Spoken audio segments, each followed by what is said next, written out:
I'm sorry. Yeah, so you probably shared that with us last time. It's okay. I got confused too. When I was in Miami, I'm like, I think I'm visit you So, guys. did you flee the Daytona then? we did. We evacuated, and just in the nick of time before the traffic got bad. That's good. Feel free to do I had a lady that works for us that is in Miami.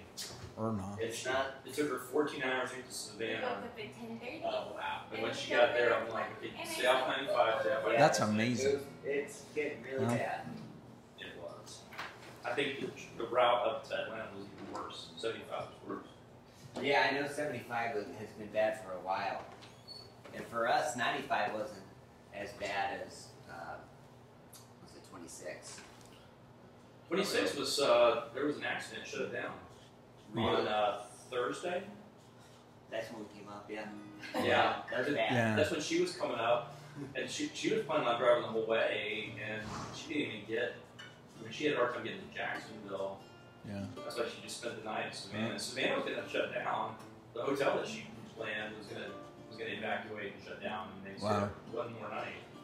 Well, sadly, again, I know many people who go out of the frying pan and into the fire. It's so easy to get into accidents, all kinds of crazy stuff because everyone's leaving. So you're kind of in challenges regardless. But hey, welcome back. Just wanted to real quickly acknowledge the fact that right now we're sitting in a beautiful and calm place, but not everyone is. And again, we were just thinking about that. But I think of Romans 8:28, which is one of my favorite verses. It talks about God turning all things for good, whatever they are. And sometimes it's easier to see than others. But my thought toward that is that Freddie's here. And Amanda's here, and so I just am always playing with words. So I thought, look what the cat 5 dragged in. Look what the category 5, but now it's a 4, and I'm hopeful it'll be 3, 2, 1 by the time it gets anywhere else. I was like, what does that have to do with Ethernet? Yeah, what does that have to do with anything? Yeah, you're thinking technology, cat 5, but category 5. Look what God brought them here, which has been great. We've enjoyed them, and so I'm always trying to look for the good in those things. We did have I always like to keep different things in prayer for you guys too, and different people with different struggles. We have a very small school that I'm a part of over here, and one of the parents had an accident in the home and died yesterday, so that's like a real big deal. It's one of our 5th graders, and so that I got that news late in the afternoon yesterday, and so this has been a family that's been super involved with us and stuff, and so that child with autism, just a lot, and I was thinking there's just so much going on, but I hope what we do here today is a lifting thing. That's that's my desire, and so Freddie's actually got a whole catalog. He always says he specializes in sad songs, but I actually said, well, have you got any love songs? He does, and he loves his wife, and he loves people, and he's just been a humongous blessing to our life. So the storm brought them, but I'm gonna let Freddie play us a couple love songs. He makes his love songs are always to his wife and their cat. I think it's last I heard, or different things like that. So leave it open to whatever interpretation you will. To me, love songs are worship. Well, I'm happy to be here. Yeah.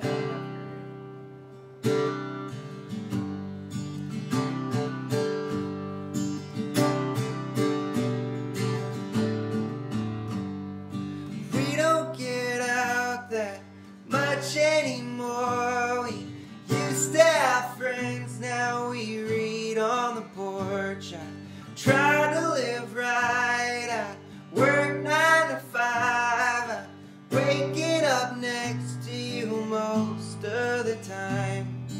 I can't live alone, can't live alone.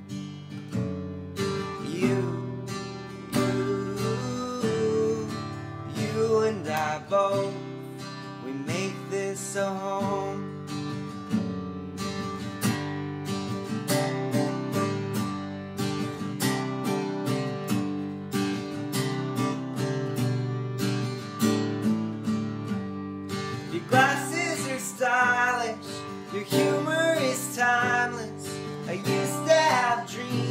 of becoming a pilot. I didn't mind heights, I went through the skies. I wasn't expecting the dips and the dives. I can't live alone, can't live alone. You and I both of us know I can't even make toast.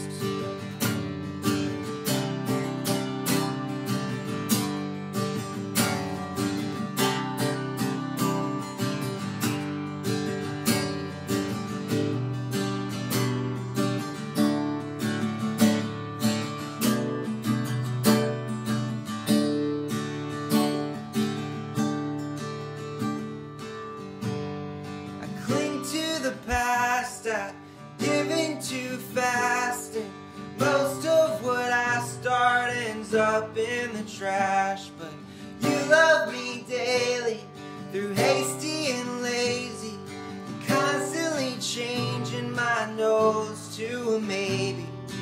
I can't live alone, can't live alone. You and I both, we make this a home. Do you mind playing Folded?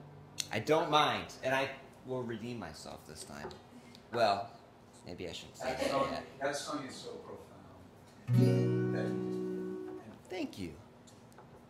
Yeah, last time was it like a month ago that I was here and I tried to play this song and it did not work out very well?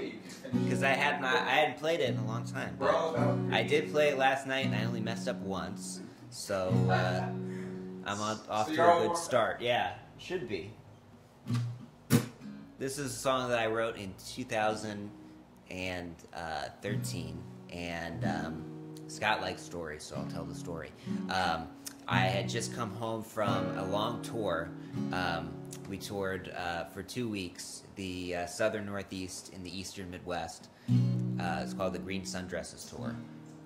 It was two friends of mine, and I went out on the road and played a bunch of coffee shops and just had a really good time. But I really missed my wife, and when I came home, I wrote her a love song kind of about being on the road and kind of wishing that I was home during some of it to see her, and it turned into this song, and it's called Folded.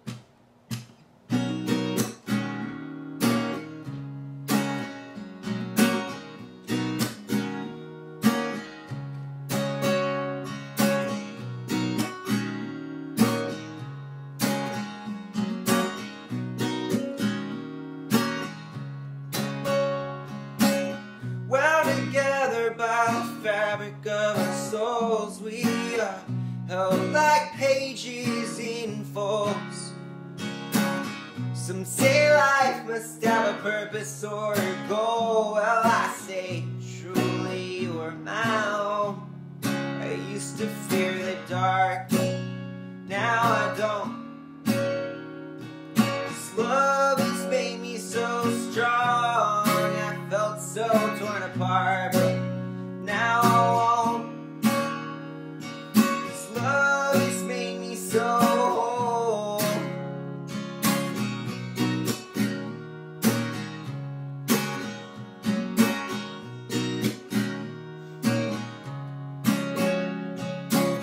Tumbling down these Pennsylvania hills, I see the broken cities of coal.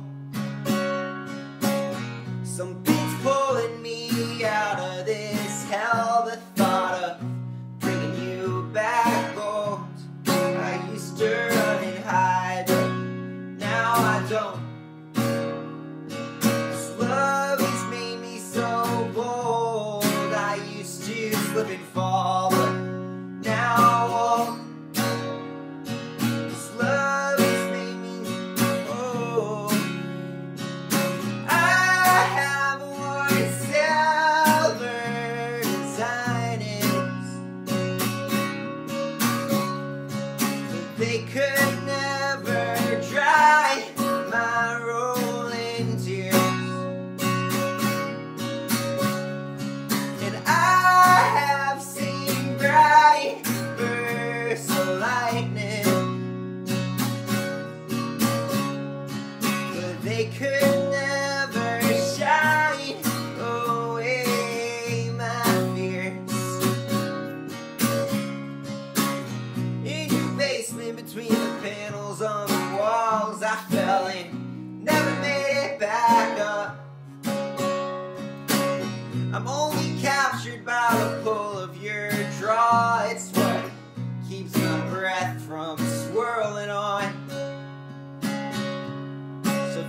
keep on getting lost. Soon you won't.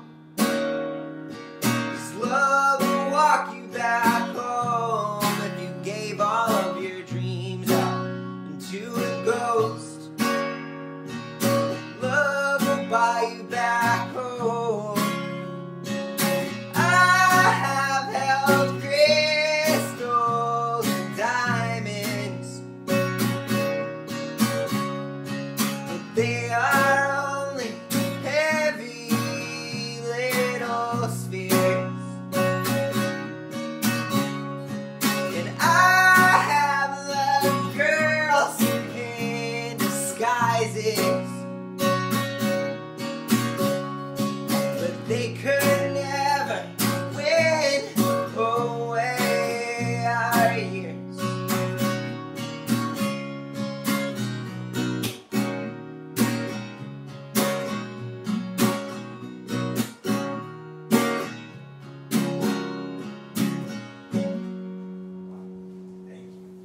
Thank you. All right, so if you'll take just a moment to switch over,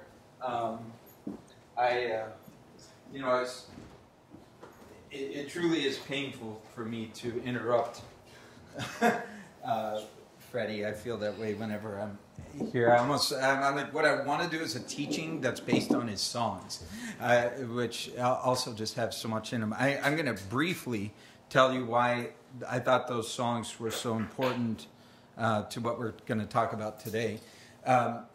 Partially because it has to do with relationships and timeless things. And when I think about what he just said, in that song it talks about holding diamonds and rubies and expensive things and silver things, that it's kind of like, but they couldn't really do for you what love could do for you, right? I mean, things that the world values, or it says this is what it is. It's a diamond, you know, and that can be like such a sign of lasting love and all these things. But it's like, but how many people have given someone an expensive ring, and that's about what they gave them, you know, and that became the thing that they would throw at them later, you know, and all that kind of stuff. So I mean, I think about that, and there's also in the first song, to me, one of the most profound things. Again, I feel like I always feel like it's possible to miss something, and who knows what sometimes the artist was even thinking, but I know what I was thinking when I heard it. He talks about being a pilot, you know, wanting to be a pilot, but he didn't really know. When he was looking at piloting, he didn't know about the ups and downs, right? And when you think about that, sometimes people look at relationships or anything really, and even a relationship with God, and they think, well, this is what it'll be like, you know. But you tend to idolize or sort of idealize something, and then you go, whoa, this is a little more active than I thought. I don't know if I want to do this. And some of those things tie in so beautifully with what today is all about, because again, it's a complex chapter, and so we're looking at 1 Corinthians 11.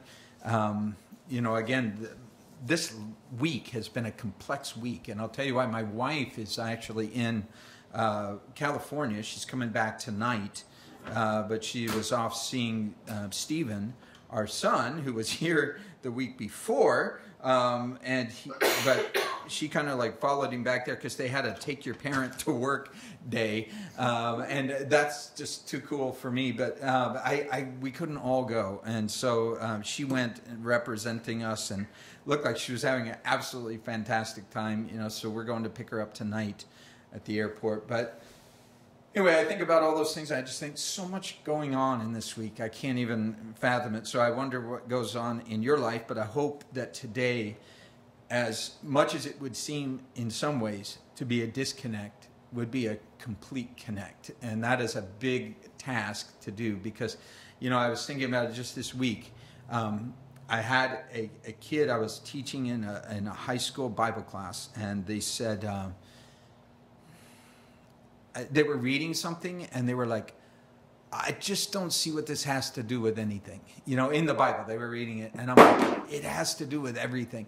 I just wished I could, and I tried the best I could, and I hope by the end of the hour that I spent with them that it did connect something. But they were like, it's like reading Beowulf, you know, and I'm like, yeah, no, I get it. That it's like this classic thing that is like, but what does that have to do with my next class, you know, or the kid who's mad at me or any of that stuff? And you're like, it has everything to do with it. That's why it's considered a classic. So when I think about it, God's word is more than a classic, right? It's more than a classic. It is a timeless thing, but it at the same time was written at a time.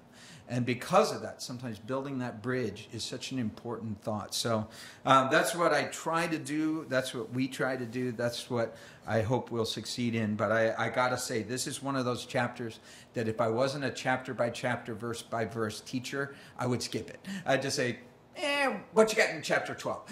You know, but I think you're going to see this is really, really important. So I wrestled with it. Hope you will too. God, thank you for chapter 11, and pray that even those two words together, for some people, they immediately think of bankruptcy. And I think of so many things. This is not a bankrupt chapter. It's not something that is devoid of value. It has so much to share with us today if we'll listen and open our hearts and our ears and our lives to it. So I pray that that would be the case. We pray in Jesus' name. Amen. You cannot judge a book by its cover. Or can you? Maybe you can. I look over here and I see Carissa's wonderful Bible. It's got a purple fuzzy cover. That's always been one of my favorite Bible covers of all. But, you know, it's the same text on the inside. But I think you kind of can. I was looking at this. You can judge an album by its cover. Like, okay, probably pass on that one. All right, best of the new seekers. These guys look a little old. They were new when they were seeking, but they are probably the new geekers. But you could guess what this music might be like, right? You don't have to listen to the album to know what you're in store for, right? And you might say, well, no, I kind of like that stuff. Well, I do too. I like some vintage music and stuff. You know this guy, but I don't think you'd have to know this guy to know what you're in for when you're looking at that. You're looking at Gold LeMay music, right? I mean, it's going to be Las Vegas-y. And then you got the Righteous Brothers. Love these guys. These guys are amazing. But those pants, oh my, those pants. And so you can, in some sense, know what you're in store for when you look at a cover. And so I think about this. The great deal of an album or a book release, it goes into the design of the cover. I mean, any musician knows one of the things they try to do on most cases is get a cover that suggests what's inside, that makes people want to like look deeper, like listen more. They don't want to just go by in the rack and go, well, I hate the cover. I'd probably hate the music, right? But it appeals to a certain person. And we're right here in a record store, and I think about it. I think about an example from my own life. There was a time when I was about 15 years old, and I was going through a phase where I was really into heavy metal, and I looked like I was really into heavy metal, right? And so I was at a store, and I was going through the records, and this kindly elderly lady next to me asked me, hey, could I ask you for some help? And I'm like, sure, I don't work here, but okay. And she said, no, I know you don't work here. You look a lot like my grandson. And so I'm looking for music he would like. And I'm like, well, I don't know him. You know, kids like lots of different music. She said, no, you dress just like he does. And I'm watching that you're kind of like looking through certain things. And she picks a certain album out, and it was actually an AC/DC album. And she asked me, is this bad? And I said, well, I like it. And she said, well, yeah, but is it bad? Is it loud? And I said, well, it's loud if you turn it up loud. You know, I guess any music could be loud or soft. But she's like, you know what I mean? Like, is it screaming and yelling and everything? And I'm like, yeah, pretty much. She said, thank you. He'll love it. And so she left the store, and I'm like, glad I could be of help. You know, but what happened there is she kind of, in a sense, judged, not in a negative way, but judged a book by its cover. She looked at me and said, this guy is so much like my grandson, he'll help me make a better decision for him. And I admired that, and I thought about it many times, but I've often thought of that question, is it loud? You know, and I'm like, well, it could be. And so today I titled the teaching, Books and Covers, Looks and Lovers. And that's my album cover for today's teaching. You know, and you go like, I don't know if I want to listen any further. But maybe you do. I'm hopeful that you do. I mean, I think about that, and this is a title for a song, Freddie. If you want to write a song, there it is. Books and Covers, Looks and Lovers. But the idea is that so often someone will look at someone's look, but they don't necessarily look below the surface to somebody's love, right? Is this person a lover or a hater? They might look at someone and go, I hate your look. But the question is, what is under that surface? What is below that? Well, see, I look at this picture and I say, relationship goals. This looks like a family that I go, I love this family. These guys look wonderful. I want to go out to dinner with these people. And they look fun. You know, they look fun to be around to me. Now, some people would say, I wouldn't want to get within, 10 feet of these people. Or I think they're being a bad influence on their kids. Actually, if you want reverse psychology, all you got to do is be really wacky and your kids will be really normal, right? I mean, that's part of the deal. It's like they'll go like, ooh, mom and dad, I'm going to rebel against you and be like, reasonable. And so I think about this, again, if someone doesn't like the look of the cover, they're probably not going to buy the book or even look at the book. And again, the reason I think about this, it's not just a catchy title, hopefully, or a funny font or a unique family photo. See, I think this is actually one of the most important concepts of the New Testament. And it seems important enough that it's dealt with so many different ways. And today, if you just look at the surface of what Paul says, I think you'll miss the message all the way. I mean, you'll completely miss the message. And it forces us to address, I think, again, one of the most important biblical questions, which is what is cultural and what is not? What is for then and what is for all time? What is something that, yeah, it fits into the cultural context, but there's a principle there that even when culture changes, even when outward things change, well, there is something that never changes. Something that is a truth that we can take no matter what the outward things look. Because again, when you think about this, I think it's very important to remember that this was a place far away and a long time ago. And yet God wrote something in that place and time that was for places like Davidson, all the way over here.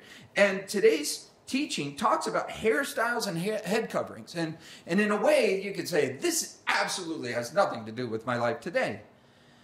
It has to do with roles and responsibilities in marriage. And in those cases, it can be something that sounds very, very old-fashioned. People say, no, we've gone so far past that. It sounds so foreign and strange to us. But again, if we trip over the things that were there in time and we miss the timeless things, what a tragedy that would be. Again, sometimes people go, I don't like a certain style of music, but there's amazing things that happen during different eras of music that a true musician listens to and says, that from the 30s, that thing, or the big band music, it may not be the rage today, but what I can learn from the quality of these musicians if I will look for the central thought. And so here's one of the thoughts I had. This is dating me somewhat, but some of you will recognize him right away. This is Eddie Haskell. He was from Leave It to Beaver. Okay, why am I giving you this intro? Because again, the idea is so important that if we miss it, I'm going to take several angles to it. God notices how we love on the inside, not how we look on the inside. I mean, how we look on the outside. God notices how we love on the inside, not how we look on the outside. And that's even one of the big contrasts in the Bible between the way people are. People see the outside. They judge by the cover, and they can't look much beyond that because God alone has that capacity to really look at the heart of a person. Well, Eddie Haskell was known in that show as a sitcom, and you had this idyllic family, right? And you had June and Ward Cleaver, and they were kind of in the very traditional male-female roles and all this stuff. But what's funny is that show was extremely revolutionary, actually, if you really look past it, because June Cleaver was like super smart, and she saw right through Eddie Haskell, because Eddie Haskell was that guy in the town who was like clean cut on the outside, but he was just a deeply nasty guy on the inside. So he would always say to Miss Cleaver, "Wow, Mrs. Cleaver, you look extraordinarily nice today." And she'd go, she'd just like kind of blow off Eddie because he was really a snake underneath it all. And so, sometimes parents are like, "Why can't you be more like, Mr. Wonderful over there?" And you're like, if they only knew what lurks beneath that exterior. And so I think about it, I'm going to bring it more into our modern day. Boom, I'm going to hit this slide, which is a thought for you.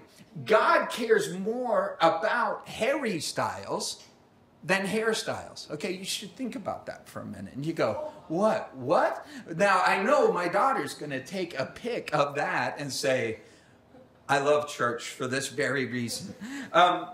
Where else can you get this kind of stuff mixed with 1 Corinthians 11? But what I'm saying is this. Again, God cares about the person. See, sometimes people say, "Oh, his hair is so long, he looks like a girl." And girls go, "Oh, his hair is so dreamy, he's so wonderful." And they go, "Well, he can't be a good role model because of this." And then you go get him a haircut and they're like, "See, he's a nice boy." And then you go, "Well, what changed? All he got was a haircut." So here's the thing to remember. I'm actually looking at this. God cares about the person, not the personal grooming. That should be very important going into this chapter. God doesn't focus on the externals, but on the eternals. He looks at the book, not the cover. He looks at the lover, not the look on the outside. The lover on the inside, not the look on the outside. And so there are really, really deep thoughts in this chapter. We would be wrong to miss them. But I think about this. Sadly, the majority of people will focus on the cover and not the lover, right? They'll look, just say, "Well, that's bad. That's bad. Pink hair equals bad." And you go, why does pink hair equal bad? Why does purple hair equal bad? Why is blue hair bad? Well, it's okay if you're old and you have blue hair, but it's not good if you're young and you have blue hair. And you go, "Oh, okay. Is that biblical? Is that a biblical thought?" No, it's not. It's just a cultural thought. See, when you think about this, it'd be easy, again, to miss the point. So what is the point, Scott? Well, think about this. God cares more about what's in your heart than what's on your head. But to some extent, because the world looks at the cover, you know what? I don't always want to be misdirecting people with the outward way I am that makes it very hard to see the inward way that I am, that there's a disconnect. Again, it would really stink to get an album that you think is going to be amazing and fit a style that you understand, and then you get it home and you're like, "Wait a minute, this is bad Christmas music." And the album cover looked like it was going to be psychedelic rock. I mean, what are you doing to me? And some people go, I like doing that to people. And you go, well, this is what Paul was saying. If the message is so important, of what's inside, if love is so important, let's not cover our lives with things that confuse people unnecessarily. Let's move a movable if we need to reach an immovable. I think about that all the time. I think, how can I be as connected and connecting to as many people as I can? See, Jesus did that.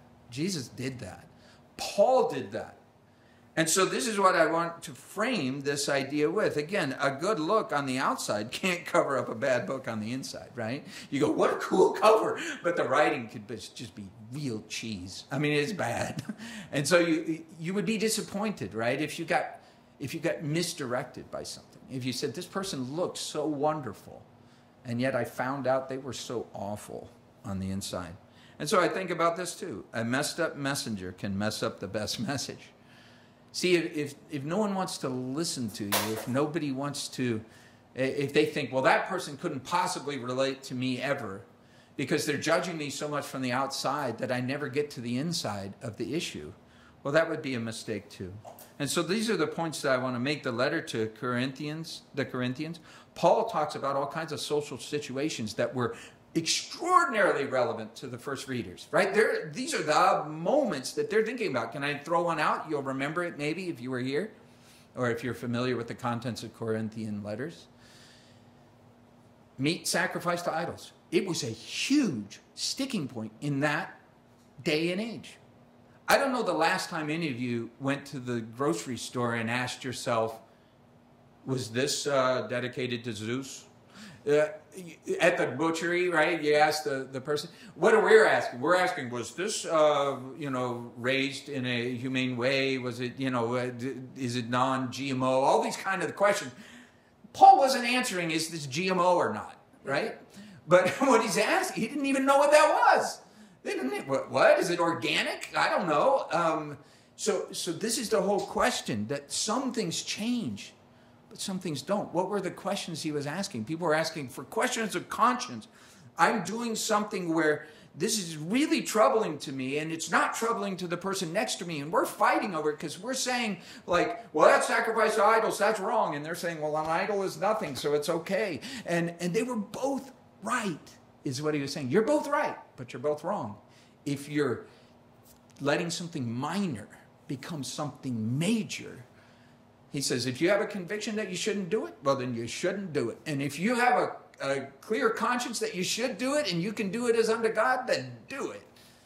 He says, you're both right, you're both wrong. This is an amazing principle, but people go, meat sacrifice to idol doesn't have anything to do with me. And you go, hairstyles and head coverings doesn't have anything to do with me. And you go, oh, it has everything to do with us. If we'll think a little bit deeper. This is all I'm asking. So here in chapter 11, Paul starts talking about hairstyles. But this is the thought. Don't focus on the changing externals and miss the unchanging eternals, right? Isn't that what people do? Dusty old book, doesn't have anything for me. Holy Bible, I don't like the cover. I don't like what's in it. And you go, well, what if I cover it in a purple fuzz? Would you like it? Well, I don't know. The contents don't change. The contents are still the challenge, right? I like it again. That's a nice cover, right?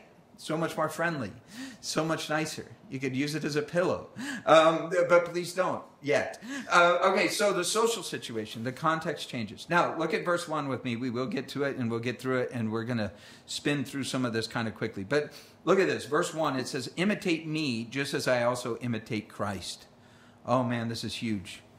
I praise you, brethren, that you remember me in all things and keep the traditions just as I delivered them to you. What's he saying? He's saying, I was an example among you, right? I came and I was there in Corinth. You remember, right? Remember how I acted? Remember how I treated people? Remember how when it was lunchtime and there were Jews and Gentiles, I sat with both of them and I was trying to connect people. Remember that? Remember those traditions I passed on to you? Remember those things, the way I exampled this stuff in front of you? He says, guess who I learned it from? I learned it from Jesus, right? So I'm just imitate me like I'm imitating him. Let's keep passing this thing on, right?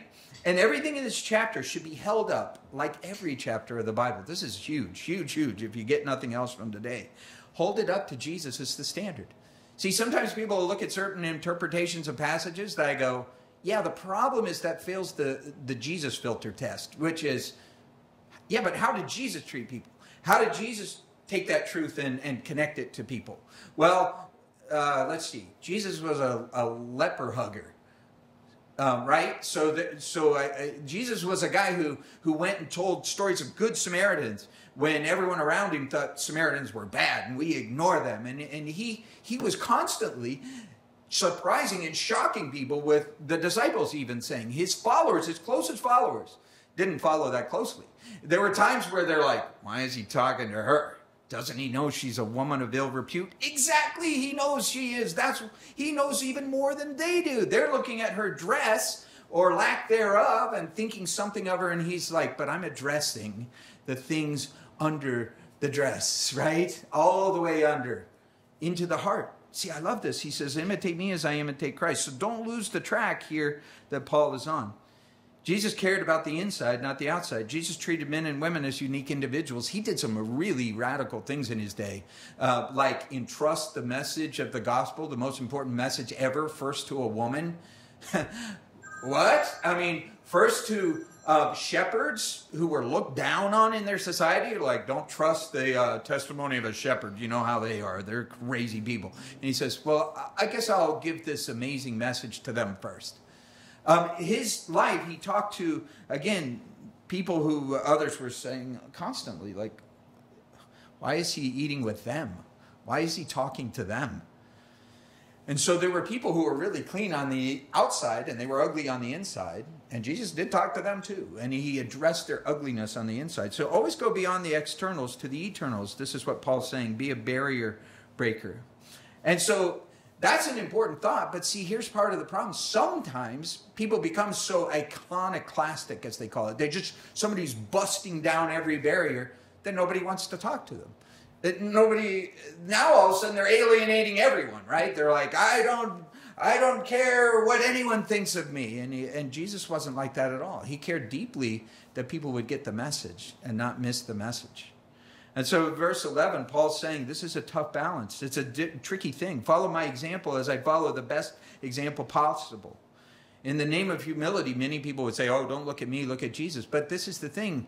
Real humility ought to be that I'm becoming more like him, right? Because I realize less of me and more of him, less of me and more of him. If I had a goal of life, that I would look less like I look and more like he looks. See, that's what it is. Flattery is imitation, right? If I listen to a cover song, or what is the flattery that a musician can show another musician? They're like, I'm actually going to play this cover tune because I'm covering it because, not because I think I'm better at it than you were. It's like, I wish I had written this song. This song's so great.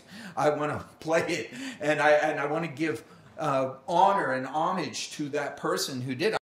I want to keep that. Well, actually, it's a Woody Guthrie song from a long ago. And you would never listen to him, but you might listen to this modern band that plays a cover of his tune and go, I should go back and listen to Woody Guthrie's music. And they go, yeah, you should, like we did, to come up with our music. Do you see what I'm saying? This is what Paul is saying. He's saying, Jesus radically transformed everything about me. He was a Pharisee. He was a legalist. He was a guy who looked only at the outside of people and their washed clean hands and never cared whether his own heart was right or wrong toward people.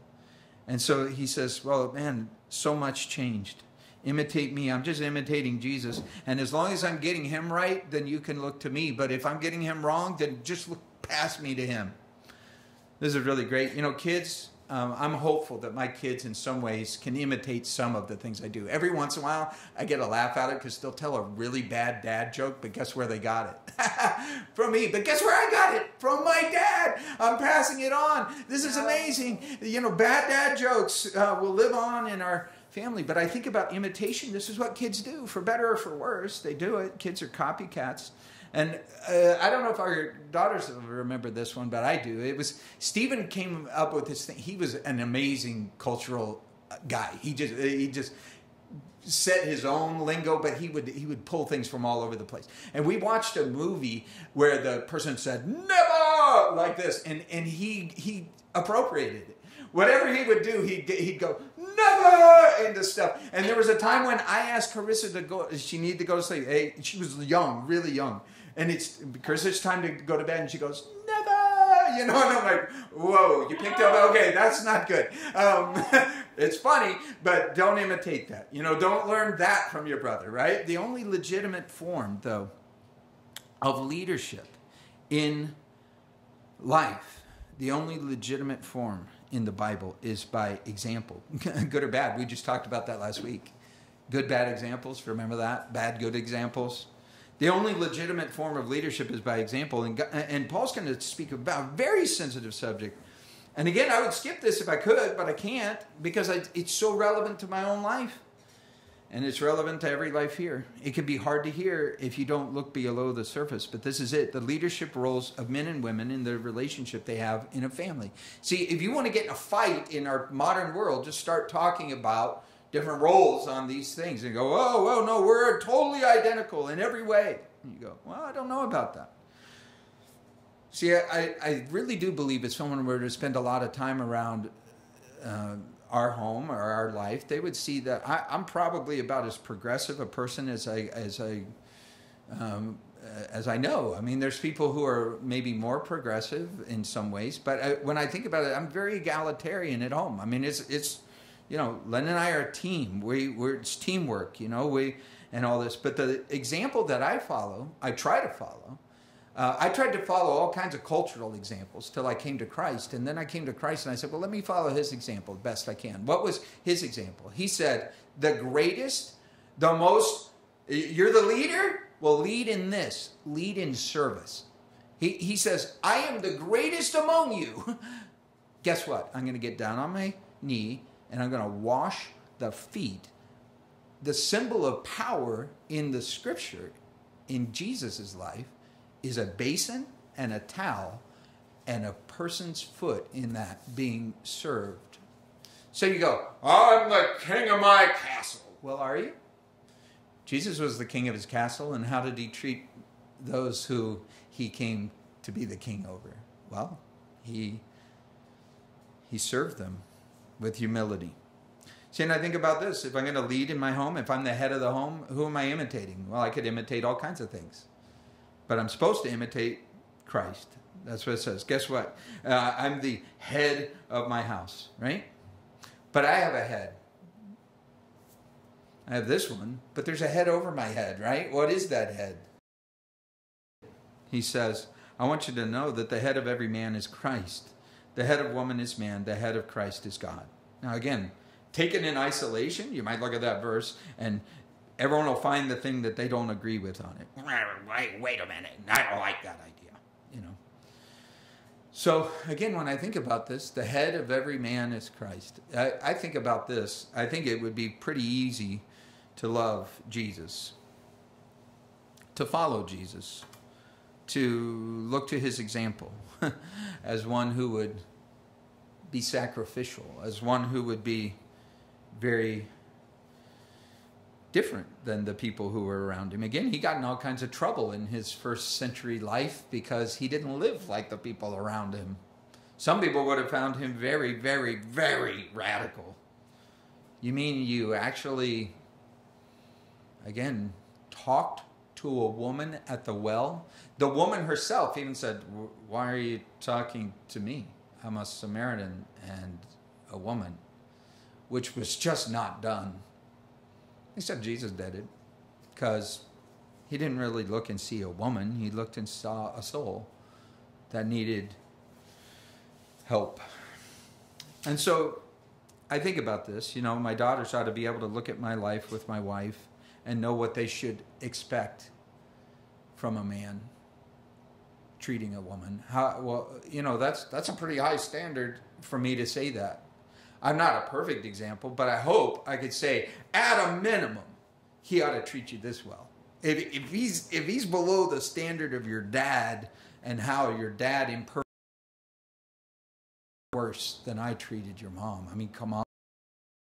More respect for you than that. Then you.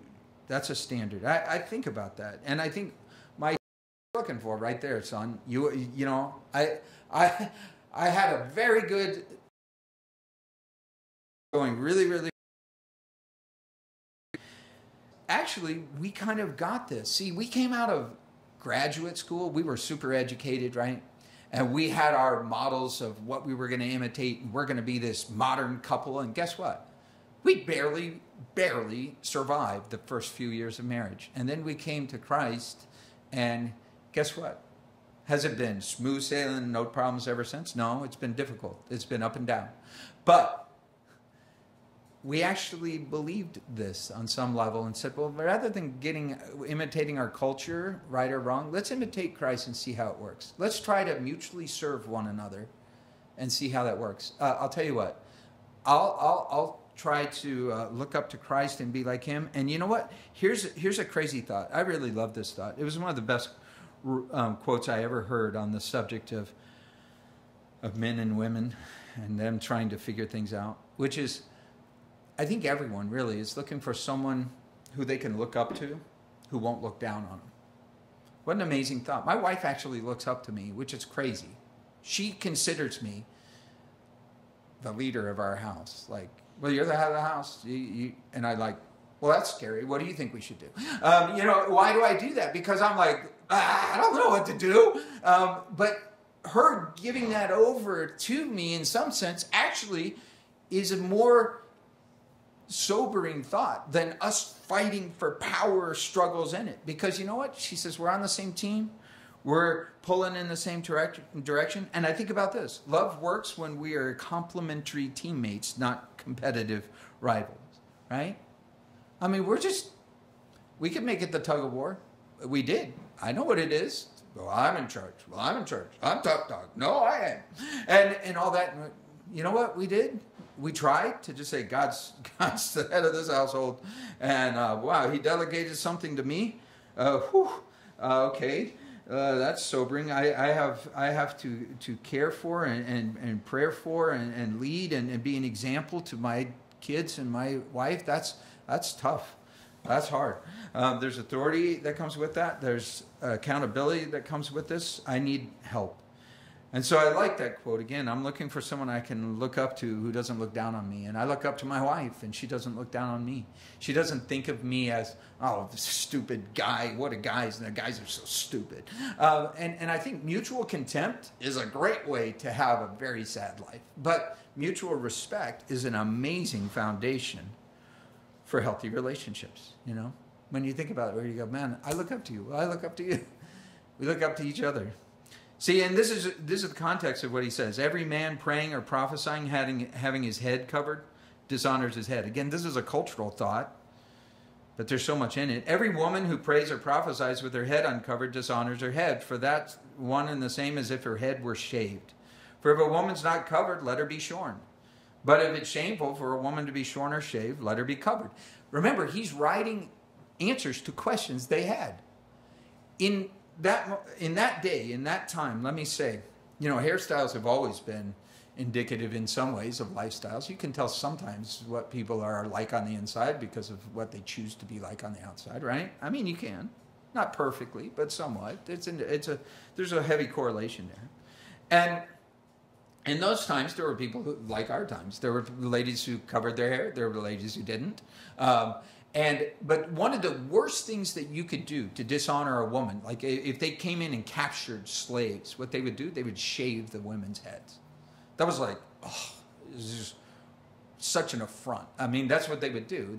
You see it even sometimes today, like when you go to those concentration camp pictures, it's just like, just dehumanize the person, you know. And this is what they would do. They would just dishonor a female population when they would take over and just shave their heads, right? And you see also that he's saying, well, here they were asking the question, like culturally, there's some people who wear headdresses, some people who don't wear headdresses, you know, all this sort of stuff.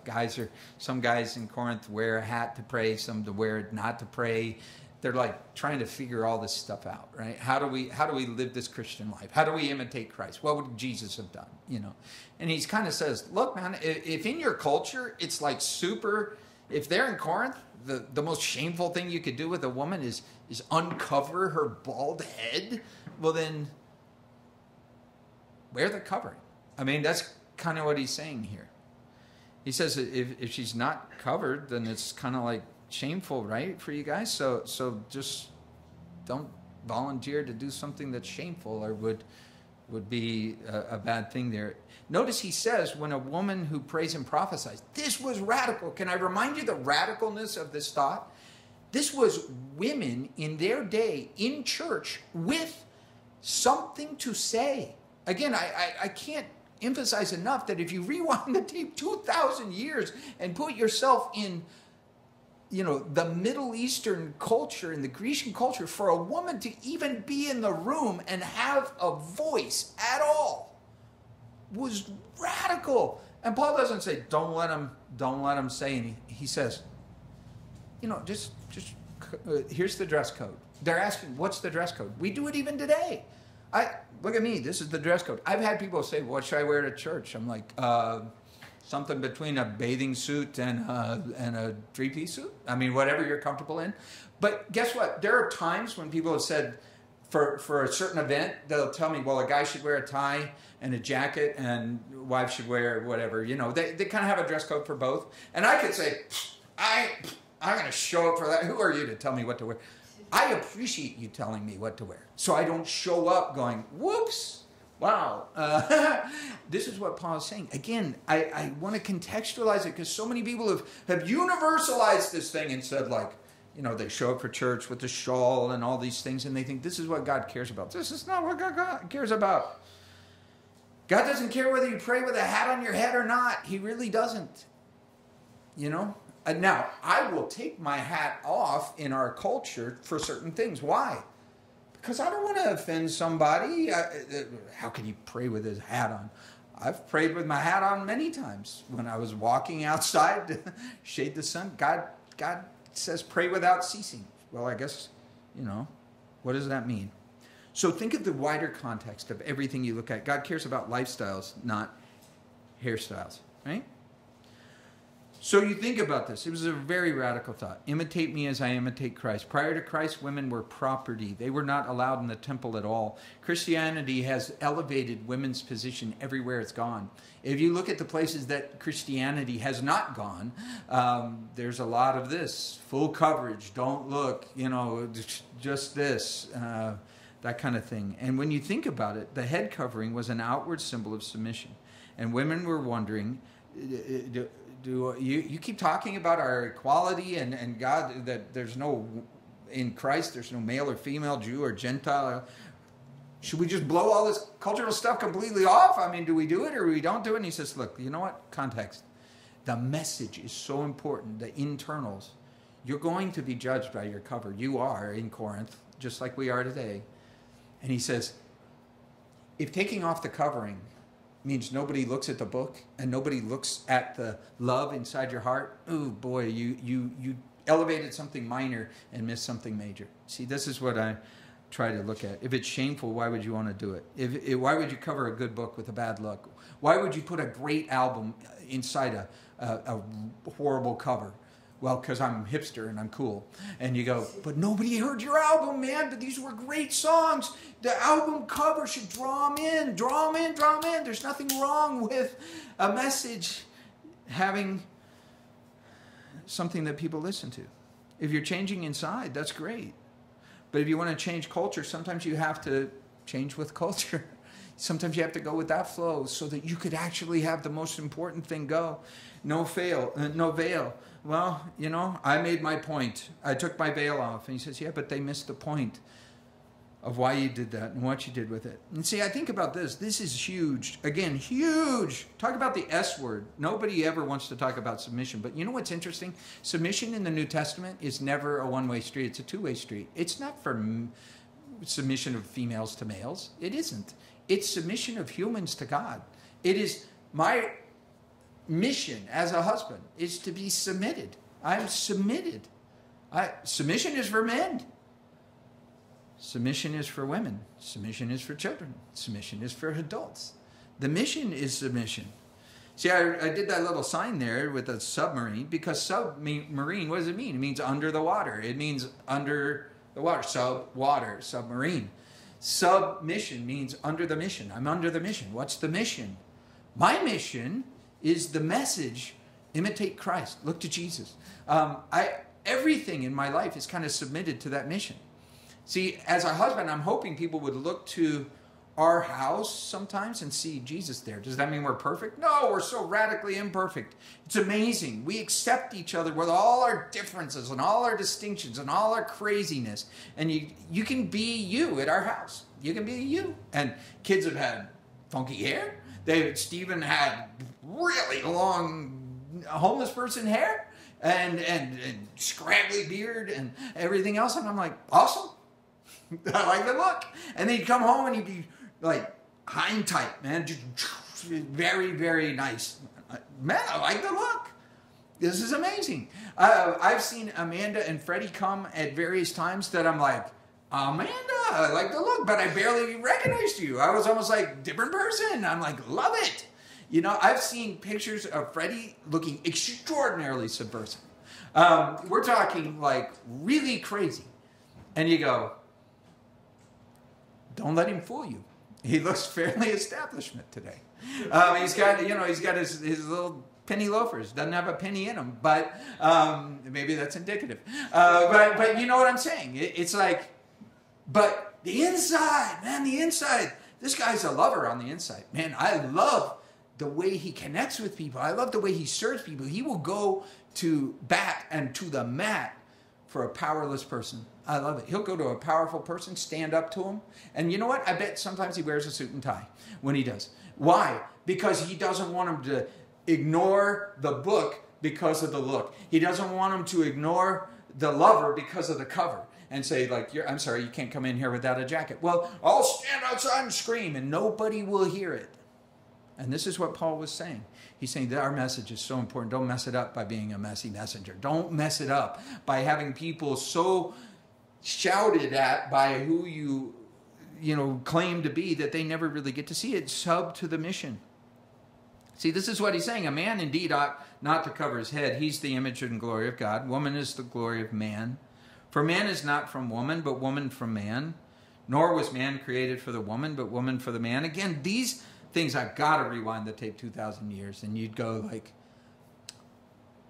we're not created for each other. I don't like that. I'm not created for God, and my wife wasn't created for me, and she's for her own satisfaction and happiness, and I'm for my own thing apart from God. And you go, all right, how's that working out? See, I read it just the other day. It was pretty fascinating. Lady Gaga, I think you'd be pretty hard-pressed to find somebody who's not more like, kind of individualized and doing her own thing. She wears meat dresses and stuff like this, or no dress to things and whatever. She does all kinds of stuff, but did the Super Bowl. But she had a quote the other day that was very interesting to me. She was being interviewed and she said, yeah, I sold 10 million albums and lost the love of my life. It was a man that she had been seeing, and she was like, we just couldn't hold it together somehow. And then she said, and then I sold 20 million albums and I lost the next love of my life. And she said, I just lost a third one. 3 guys that she had dated and given her heart to. And she was like, I got the Super Bowl, but I lost love. And I was thinking to myself, this lady, wow, how transparent, how true, how right. That she was like, sometimes you get one goal and you lose another. And so I think about it, you know what? If that's offensive to anyone, I'm sorry. But I think my wife was made for me. I say it that way, and everyone goes, oh, how romantic. And you're like, no, she was created for me. Oh, well, wasn't she created for her? And people can get that way, and you go, okay, fine. But you know what? She's released 2.0. That's what this is basically saying. God made man first, and he said, well, that was pretty good, but I think I can do better. To be man's inferior, that's why she was made? No. To be man's superior? No. Taken from the side. See, I love the words in the original Hebrew. If you go back and look at them in Genesis, it says she was made a helper comparable to him. It doesn't say a helper identical to him. And you say, well, so he's domestic help? And it's like, no, just pretty much general help. Think of the humility that's in help. I need help. People would look at my life and say, that guy needs help. Well, guess what? Len is a helper, comparable to me. Comparable, not less than me, not more than I am. She would correct my grammar and get it right. She would help me get it right. She's my better half, right? But what's great is she thinks I'm her better half. Isn't that amazing? That gives us more than a whole. That's amazing. But people who are like, well, I'm the most important thing here. I don't agree with that. I think about it again. Mutual respect. Mutual respect. We have it for each other. We each think the other one has got the better deal. She's like, oh, I got such a great deal with you. I'm like, I beg to differ. I think about that. A man came into a counselor, and you think about this because I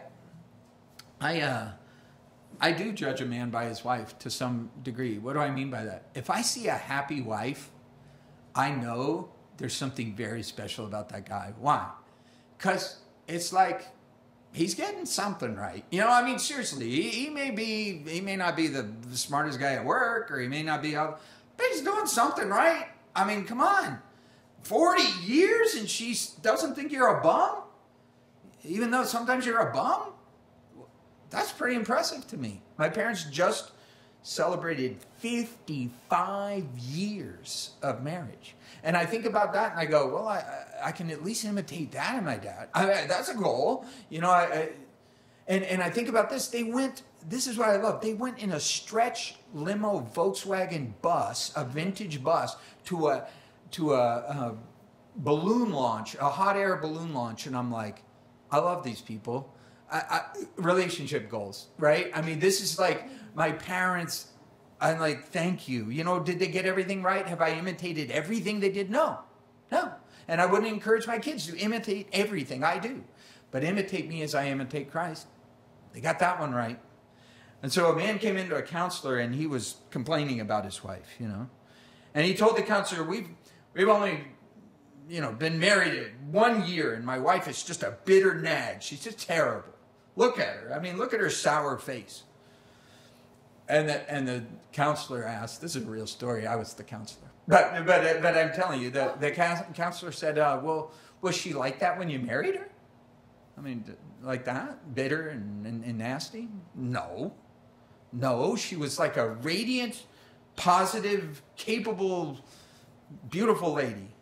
And I said, well, congratulations. Only took you a year to turn her into that. Most guys, it takes a lot longer than that.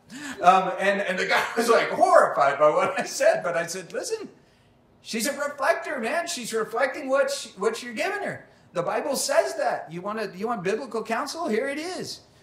She is responding to your leadership. And if you will lead her away from that, you might find you get even a better wife than you married. You know what? The amazing thing about that is they came here 2 weeks ago, 13 years later, after I said that to them. Those are the people who sat in this room still together. And she said, I never forgot what you said. And he said, I never forgot what you said. It changed them. It changed them. Why? Because they were imitating every other model except this one. I said, look, I don't know much, but I know this. Imitate me as I imitate Christ. How did Christ love the church? He served the church. He loved the church. It says he wanted to present her to himself spotless. He didn't point out all her flaws. He said, I will cover with love. I'll cover with love. Love covers. That's what love does. Love covers. It doesn't uncover every shortcoming. See, and I think about this, it's been going on as long as it's been going on. I think of Charles Spurgeon, he's known as the Prince of Preachers. He was an old-timey preacher, you know, this is decades and decades and decades ago. But it's a great quote because he taught from the Bible on the roles of men and women. And there was some lady who didn't like what he had to say about, you know, her husband being the head or any of that kind of stuff. Didn't like the idea of submission and all that stuff. And so she came up to him afterwards. I love this story. She came up to this preacher and said, if you were my husband, I would poison your tea. You know, I was in Britain. I love it. And I'd poison your cup of tea, you know. And he said, if you were my wife, I would drink it gladly. And I was just like, boom, mic drop. You know, that's amazing. So this is the thought. He says, verse 10, we're about to leave this stuff. But he says, for this reason, the woman ought to have a symbol of authority on her head. He's talking about the head covering because of the angels. This is one of the most obscure and bizarre passages in the Bible. If you're going to find one that you go, oh, there's a stumper. What does that mean? What do you mean because of the angels?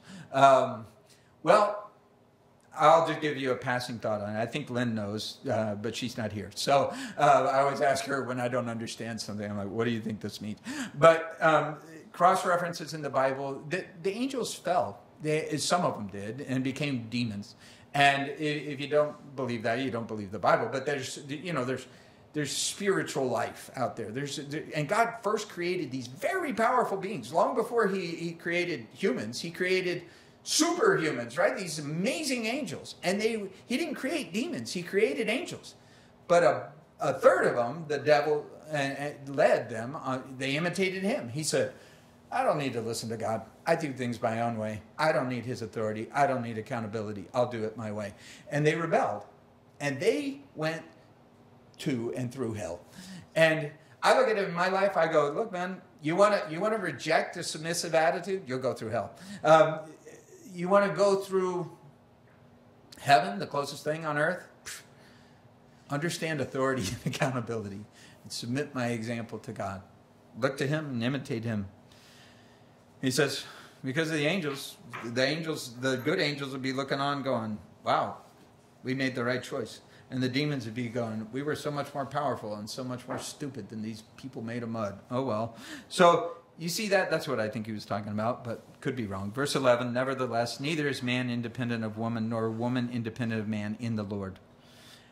This is a great statement. I put it in bold in my notes. I mean, this is basically what he's saying, mutual dependence. This was so far from their cultural thought. It's hard to imagine how far out Paul's words would have hit them in the head. Were mutually dependent? For a woman came from a man in the beginning. You know, that first time when he takes him from the side, he says, so man comes through a woman. There isn't a guy on this planet who doesn't know something to a woman. Something very special. They wouldn't even be alive if not for them. But all things are from God. Mutual dependence, mutual submission, and love works, again, when we see each other as teammates, different, not competitive, compatible. And he says, he closes the idea, judge from yourselves. Is it proper for a woman to pray to God with her head uncovered? And they're kind of like, you could answer this question yourself. You look around, you know. He says, doesn't nature itself teach you a man has long hair? It's a dishonor to him. But if a woman has long hair, it's glory to her. Her hair is given to her for a covering.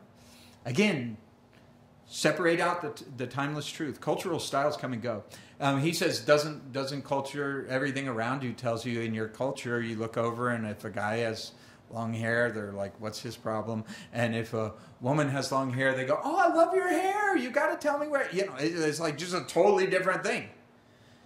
You have the founding fathers of this country in their powdered wigs and stuff, right? I mean, you do. And Jesus is always pictured with long hair. Have you ever noticed that? You're reading the New Testament about this, and we draw Jesus with white skin and long hair. And you're like, well, I don't know if either of those are true, really. But in general, you see this. I've worn my hair all kinds of different ways, but I wore it very long back in high school. And I even wore it some long later, you know. And what's funny about that is I can tell you different assumptions are made about me right away. Right away. If I grow my hair long, you know what happens? I suddenly get asked if I want to buy or sell drugs constantly. It's amazing. Constant. And no matter where I go, people are like, got pot? And I'm like, what happened? I'm the same Scott. But it just all has to do with the hair. It was so funny. We were at a restaurant and someone came up behind us and said, what will you ladies be having? Oh, sorry. And it was just immediate, you know, thoughts. And you go, well, times change, but they don't change that much. So I think about this years ago. I'll leave it with this, with a story from my own life, really, a really good one.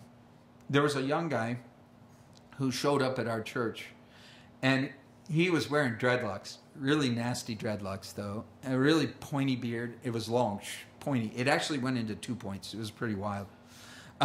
He was wearing really wrinkled, pretty dirty clothes, kind of smelly. He'd been living in his car. He was not currently on drugs, but he had been on drugs, and he was coming out of Santeria. And if you don't know what Santeria is, it's a voodoo that is very prevalent in Cuba. It's a mixture of all kinds of crazy stuff, and anyone brought up in it has a lot of trauma around those things. Believe me, it's not stuff that anyone could say, well, it's such a nice, don't all religions teach the same thing? No, they don't. And so here we have this guy, and he showed up, and we just showed him love. Never said anything about his appearance. Didn't like say, hey, get out of here looking like that. You can't, you know, there's a dress code here at the church. 1 Corinthians 11, you know, or whatever. We didn't go there because we went to the imitate Christ. What did Jesus do with people like that? What did he do with situations like that? Well, we just loved on him. And he came for several weeks, and we announced a water baptism. And guess what? He came to that water baptism. But I was there in it, and we would oftentimes in those days have lots and lots of people coming out. I mean, you know, dozens and dozens of people coming to baptisms. And there was a guy I didn't recognize. I was kind of disappointed that this young man didn't come, because he was thinking he was going to come. And didn't, seriously, I had this sudden realization when a guy came out into the water to be baptized and talked. And I'm like, it's him. There he is. And it wasn't me saying, you need to get a shower and a shave and do all this thing. He said to me, I want to make a clean start from the heart out. And he said, I couldn't think of a better way to do it than this. And I think about it to this day, that guy had family members come and say, what kind of church accepted him like he was and helped result in what he is today. That guy went to Bible college classes. Sometimes he let his beard grow and not grow, hair grow, not grow, didn't matter. But you know what? That guy, amazing transformation in that guy. And even to this day, he has such a missionary attitude. He has crossed more bridges to do more things for the gospel. And yet sometimes people would look at him and judge him from his outside. The Bible says we're living epistles, living letters, a walking Bible. That means people might not read the Bible, but they will read your life, right? You've heard that before. But I love Paul's conclusion in it. Verse 16, if anyone seems to be contentious, we have no such custom, nor do the churches of God. I mean, he's basically saying, I don't want to fight about it, really. I mean, don't fight about it. You want to wear your hat, wear your hat. I'm not going to argue with you. He says, but I'm telling you that people interested in imitating Christ are going to be people building bridges and breaking down barriers and crossing over to things and trying to reach across that through all eras. And culturally, again, things will change, but that will never change, that we will have to look past things in front of us and look deeper. Now, I'm going to close out today's teaching. You'll see there's a lot more, but I don't want to take more than about another 5 minutes to do it. So I'm going to read through it very fast because it talks about communion, but you can read it later. But I want you to get the big picture. He says, now in giving these instructions, I don't praise you. Verse 17, since you come together not for the better, but for the worse. Think about that with marital vows. For better or for worse. He's basically saying every time you guys get together, it makes things worse. It doesn't make things better. He says, first of all, when you come together as a church, I hear there are divisions among you, and in part I believe it. But there must be factions among you, that those who are approved may be recognized. This is really, really important as a thought as he goes into it, because he says, I hear there's divisions, and I believe it based on some of the stuff I'm doing. But he said, actually, there should be some divisions. There should be some good divisions. What are those good divisions? Well, you can't judge a book by its cover, but you can judge it by its contents. And he's basically saying, sometimes there are things you should separate from. See, I think about this very important, because sometimes our cultural message today is all ideas are equal. All ideas are equal. All ideologies are equal. Fascism is one possibility, and, that's yours, and that's your truth, but it's not mine, but it's cool, and we'll just all hug each other, and it'll be great. But Paul says, you know what? Some divisions are good. Some things where you say, no, I'm not a part of that. That has nothing to do with me. And I'm not judging a book by its cover. I'm judging it by its content. See, again, not by its look, but by its love. That's why I look at this. There are good books and there are bad books. There are books, I don't care how pretty you put the cover, I don't want to read it. I don't want to read what's in it, and I don't want to do what it says. There are good ideas and bad ideas. There are good attitudes and bad attitudes. There are good actions and bad actions. And that might be even against some things that people think, but I'm okay with that. I am perfectly fine to be excluded from certain groups. Perfectly fine. I think about this. I am white. I am very white. My kids even look and go, we're pretty white, Dad, but you are like super white. And I am. I'm very white. And I'm not ashamed of being white any more than anyone should be ashamed of being any shade they are. But you know what? I am very ashamed of white supremacy and its resurgence in America. So don't judge this book by its cover and think, well, he's pretty white. He probably thinks that way. I don't think that way at all. But there's a lot of things. Someone might look and say, well, he's probably very conservative in his marriage, and he probably, makes his wife do all the work and all this kind of... No, I'm very conservative in my theology. That's why I believe I imitate Christ, and I try to be submitted and on the mission of serving my family. So when you think about this, again, he says, there's good division. That's okay. But the reasons they were dividing were race and class, rich and poor, privileged and not, powerful and not. And he says, that's wrong. See, and I love this thought here. Character is revealed when the powerful meets the powerless. Of all things you want to find out what's in someone, give them some power. What do they do with it? See, powerful people, nothing wrong with being powerful. Jesus was powerful. He says, all power is given unto me. And he washes the feet of the disciples. That's what he used his power for. Got money? It's great. Nothing wrong with money. What do you use it for? Got a position? Awesome. Praise the Lord. Got a platform? Amazing. That's great. Use it. Therefore, when you come together in one place, it's not to eat the Lord's Supper. For in eating, verse 21, each one takes his own supper ahead of the others. One is hungry, another is drunk. What? I love it. The translation I have, verse 22, just, what? Paul says, do you not have houses to eat and drink in? Do you despise the church of God and shame those who have nothing? What shall I say to you? Shall I praise you in this? I don't praise you. He's like, you wanted to hey, look at our cool love feast, man. We're having love feasts, just like you said. We're getting together, the rich and the poor, man, the powerful and the powerless. We're just one big dysfunctional family, man. Isn't that cool? He says, no, it's not cool. It's not cool. You're calling it the Lord's Supper, but what does it have to do with the Lord? You're calling it communion, but there's no community. There's no union. It's what we might call a potluck, but there was no luck in the pot. Paul says, the word Lord's Supper sounds great, but it's just words. It turned into a food fight. It turned into a demonstration, not of your spirituality, but your carnality. He says, you just wrapped a religious cover and called it a love feast. He said there was no love there. And there was certainly no Lord there, not the way Jesus would have done it. When he threw parties, he threw them for the people who had nothing, not the people who had everything.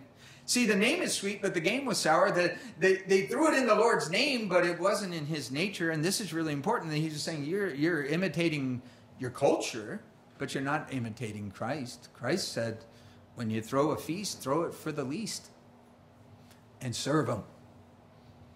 See, the rich people sat in the VIP section. The poor people get booted to the back of the church. This is how it was. Back of the line, treated like trash. The church leaders were getting trashed on the communion line. They're like, woo, let's sing the praises of what's going on. And he says, wow, I don't praise that. That has nothing to do with Jesus. It's got his name, but it doesn't have his game. Verse 23, I received from the Lord, I delivered it to you, that the Lord on the same night in which he was betrayed took bread. In which he had given thanks, he broke it, and he said, take and eat this. This is my body, which was broken for you. Do this in remembrance of me. How do you do something in remembrance of someone? In imitation of them. Be like me. When you think back to me, say, wow, I would like to cover that song. That's a sweet song that he sang. I'd like to cover that song. I'd like to make that same kind of music. In the same manner, he took the cup after supper and said, this cup is the new covenant in my blood. This do it as often you drink it in remembrance of me. What's he saying? He's saying, live in remembrance of me.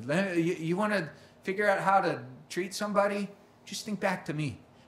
What did he do? He laid down his life. He was the head. He was the most important person on the planet. And he died for the least important people on the planet. Do we get it? Do we get it? That's our Jesus. So you think about this. He says, last thought, it really is. I know I've said that several times, but it really is the last thought. Imitation is the most sincere form of flattery. He's saying, you judge a book by its cover? No. But they should match. And all cover and no content. He said, that doesn't make any sense to people or to God. The context here is, he says, on the night Jesus was betrayed. What did he do on the night he was betrayed? Well, that's where I went back to it, John 13. John 13, it says, on the night he was betrayed, he took up the towel and says, you don't get what I'm doing, but you will. He says, you say you're following me, but you didn't follow me. You followed me in the door, but you didn't do what I do. He says, someday you'll get it. Someday, John, Peter, all you guys, you'll get it. You'll actually follow me so that people could follow you and not be going the opposite direction of me. Because I think about that so often, Do I follow his followers? No, for the most part, people can't, but character is so revealed in that. He says, as often as you eat the bread and drink the cup, you do proclaim the Lord's death. Anyone who eats it in an unworthy manner will be guilty of the body and blood of the Lord. Let someone examine himself. Notice he doesn't say, let me examine the person next to him and look at them. He says, look at you. Look inside you. And eat of the bread and drink of the cup. For he who drinks it in an unworthy manner drinks judgment. Verse 31 to 34, I summarize it this way. He says, if you would judge yourself, you wouldn't have to be judged. If you would judge yourself, you wouldn't have to be judged. If you we're chastened by the Lord, but not condemned. He's saying God looks at you and you look at God and you say, Jesus, there's a big difference between me and him. Rather than looking at the person next to me and saying, I'm way better than the guy next to me. He says, are you as good as Jesus? No.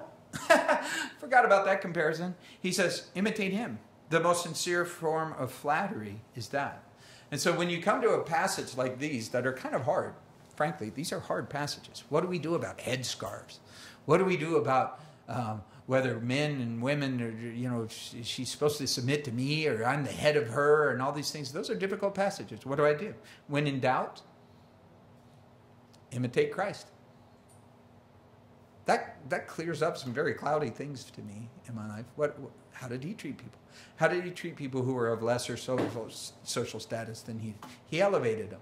How did he treat people who the caste society had cast aside? He said, they're not unmentionables to me. I actually invited them to my party. And the rest of you guys didn't want to come because you didn't meet the dress code. You didn't clothe yourself with humility. So you think about that, God. I pray that you would take these things and make them relevant to our Monday or Tuesday or Wednesday. We're going to encounter people who maybe have a very legalistic view of Christ. And they think because someone looks different than they do, that it's bad on the outside.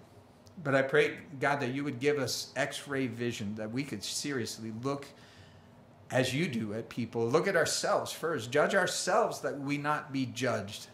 And that we would make sure that our heart hasn't grown hard to things and that we are not making the mistake of thinking that because we cleaned up somewhat well on the outside that you are done with the work you're doing in us. So I pray that the next person we meet, we would see them as the mission field, to treat them as you would have. And we pray it in Jesus' name. Amen. Amen. God bless you. If you so desire, there's coffee and stuff out there for you to enjoy. And, Freddie plays an amazing song called I Don't Know Your Jesus. He doesn't have to do it, but if he wants to do it, this is an amazing song which talks just about these things. So again, you're free to go move around. I mean, he's used to that. The cafe environment is, do your thing. Do I have a pick? Do I have a pick? No, but if you won't judge me, I will go.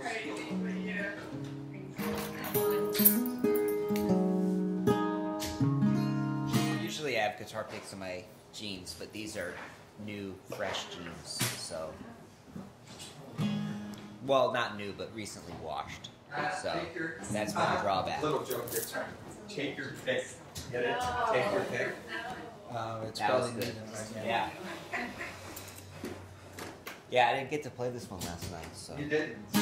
And I did practice it, so. No, it's an amazing song.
I don't know your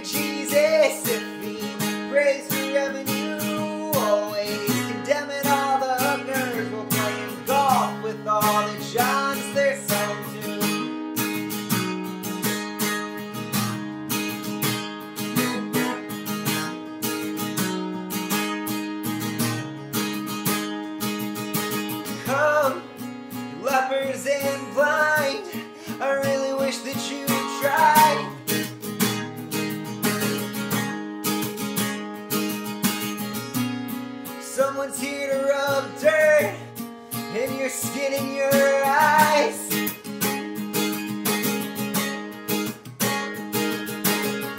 I don't know your Jesus if he wants to build a wall to keep the poor out of the kingdom. Tell them they're against the law. Yeah, well, I don't know your Jesus if he gives a margin call, the funds from education to reinvest them in an aerial song.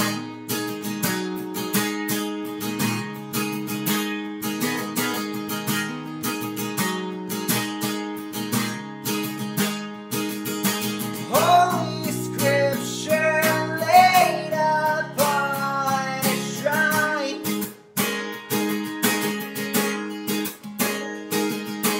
selling the temple for a dime.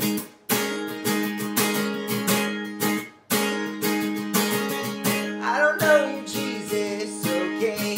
I don't know your Jesus, okay? I don't know your Jesus, okay? I don't know your Jesus, okay? I don't know your Jesus, okay? I don't know your Jesus, okay? I don't know your Jesus, okay? I don't know your Jesus. Water and wine, joy to live inside.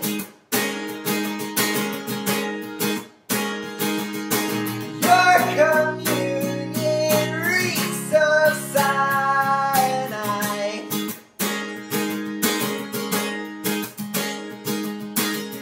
I don't know your Jesus, well, I'd rather find my own, who gives hope to the forgotten, who strikes fear into the throne.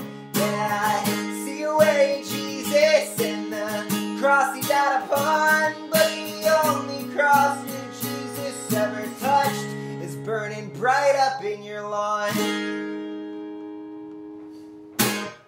Yeah.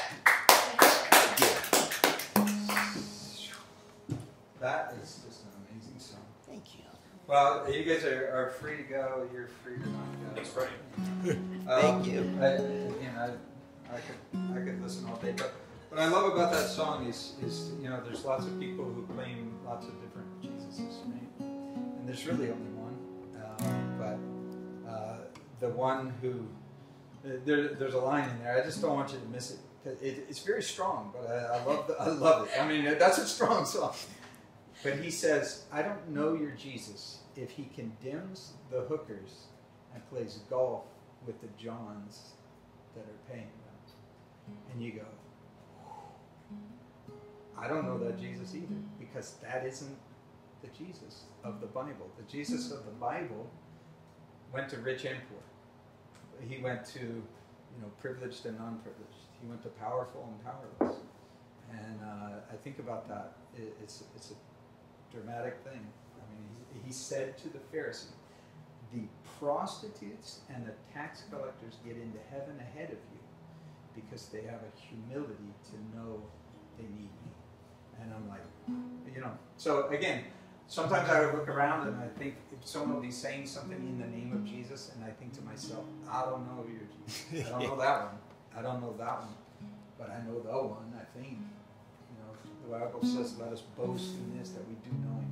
And so that's the one I know. The one I know doesn't care whether a woman has a scarf over her head or not, but he does care about people with them and without them, whether their heart would be touched with the message of the gospel that God loves them on the inside out.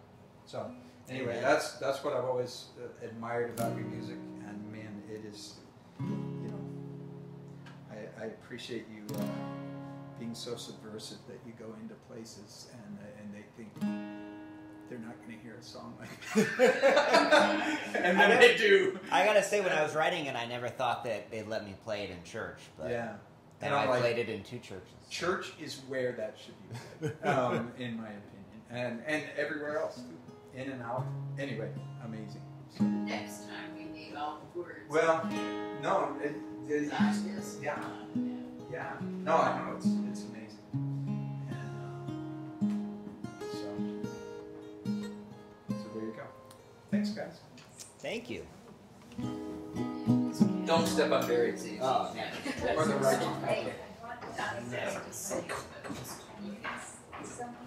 Did you, On your tree.